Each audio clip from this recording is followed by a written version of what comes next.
Hey guys, it's Evan with Evan K Exotic. It's a Wednesday, which is kind of an unusual day for me to be in here running animals. But the reason I'm doing it is because I have an exciting opportunity. I get to go away for 4 days this weekend with my mom and my family. So I kind of took 2 days of PTO and I've been cramming in everything I need to do. And today's video is about things you can do to manage a collection when you're planning for a trip that will kind of help you. And so one of the beautiful things about having snakes is that they're not an animal that you have to be there every day for. I'm not saying that you can neglect them or you shouldn't be present and looking after your collection every day most of the time, but it's kind of it's different than a dog. You can go away for a short period of time as long as you set yourself up right. And you know, I tell people, and kind of in my experience, 7 days is about the limit for how long I will go without sending somebody competent in to come and check on the animals. And that primarily has to do with water hygiene and you needing to change waters. So I'll tell you that if you have 7 days or less, I tend to just think that it's better to make some good plans for your animals and then not have anybody else come in. Because whenever you have somebody else come into a collection, especially a collection like this that has obscure animals, larger animals, animals that aren't your ball python and your corn snakes, you need to be a little bit careful. Like case in point here is I would not want to let most people that don't have the full animal handling skill set come in and change this water bowl because this snake is big enough. Let's see if you can see here. You can see this snake right here is big enough that I wouldn't really want people to have to do this with. I wouldn't want to ask most people to do this. I have a good handful of friends that have the skills, but I wouldn't want to ask most people to do it.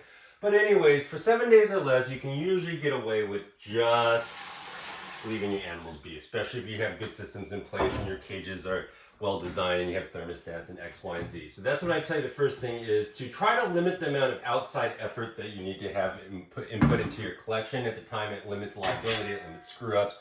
You know, it's a lot better to just have your collection sit for 7 days and chill than it is for somebody to come in here and take a bad bite because they don't know what they're doing or lose an animal because they didn't close the cage right or something like that. I'll just tell you that.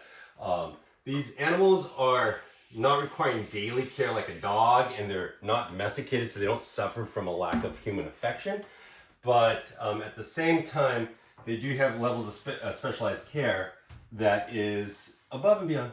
Connie, be careful, Connie. There you go. That's above and beyond what most people have in the skill set. So I'll just tell you that. But anyways, beyond that, when you're leaving for a short period of time, 4 to 7 days, and even if you're leaving longer and you had to have somebody come in, you should really be minimizing the amount of steps and challenges that they have to do. I tell you that I don't really see, unless I went on like a world tour for more than a month at a time, I don't see a lot of reason to have anybody other than me feed this collection and things like that. But here are some things you can do to help yourself maintain the best health for your animals, get away for a little bit, and still come back to not a horror show. The first thing I will tell you to do is change your water the night before you go. That just buys you time.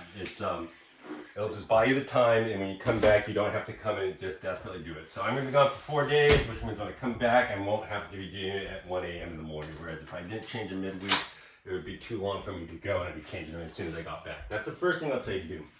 The other thing you can do, especially if you're going for a longer period of time, put 2 water bowls in there.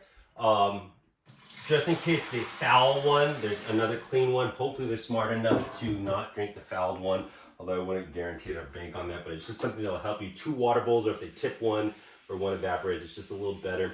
Similarly to if you have things that are prone to bowl flipping or things like that, put your water bowl inside another water bowl so you don't have flooded cages and they're not just sitting there in the water the whole time. So I'll tell you that type of stuff is important. Another thing I will tell you you can do, you can kind of plan your feedings so that most of your animals aren't going to make a mess in their cage when you're away. And so, like, I waited until last night and I fed my animals because I'm going to be gone for 4 days, which means that most of my animals will not go to the bathroom before I come back. And it means that when I come back, I'm not going to have a bunch of animals sitting in dirty cages long enough or long. But on longer trips, what you can do rather than just feed them, you know, I timed this one so that they purged their gut before I fed them last night. Then I fed them last night. And then it'll be 5 days before I come back, and 90% of these animals will not have defecated by then. That's just the way it works in my collection. You kind of have to have some idea about how your animals work and their physiology to do that. But I will tell you that another way, if you're going on a longer trip, what you can do is you can feed your animals about 10 days beforehand, most of them will gut purge, and then when you leave for longer than 4 or 5 days or a week, when you come back, most of them will have been on an empty gut to begin with, and they probably will not have defecated. So I'm not saying you won't come home to no bowel movements in cages, but I'm saying that if you have 50 animals in a room and you fed them, let them gut purge, fed them 10 days before you left, let them gut purge, and then you left for 2 weeks, when you come back, there's going to be like 3 or 4 animals that have fouled their cages rather than half the animals that have fouled their cages. It's just a much, much cleaner, more hygienic environment for your animals as a whole. So that's just something I'll tell you. There's a couple of other strategies like that you can time your feedings, and you just have to make sense within the context of your own collection. But I'll just tell you that those are some things that I'm doing. So what I did is I timed my feeding so that they gut purged before I fed them last night. I fed them last night. They're going to take longer than 4 or 5 days to digest, and then when I come back, they will still have only had 4-day-old water. I'll change the day after I come back, and it won't be too long. And then they will all be pooping right before the weekend, so I can go and handle my normal maintenance days. But living with animals like this requires ongoing care, and it limits your lifestyle. And if you can't handle that, then it's probably not something you do. I'll tell you that there's certain animals I don't keep because it limits the amount that I can be away. Like, for example, I have a rule, no live bugs, and that's primarily because lizards need to be fed very frequently, and it just makes it much harder to go away. Like, if I had monitor lizards in here, I'd have to have somebody in here feeding them. And can you imagine trying to get a neighbor to come in here and feed, like, I don't know, a black throat monitor or something like that? It's just not the best idea. So in a collection like that, that's how I kind of managed getting away for a short period of time, and it's really worked out well for me. I just thought there's some tips I'd share for you. Take care. Bye-bye.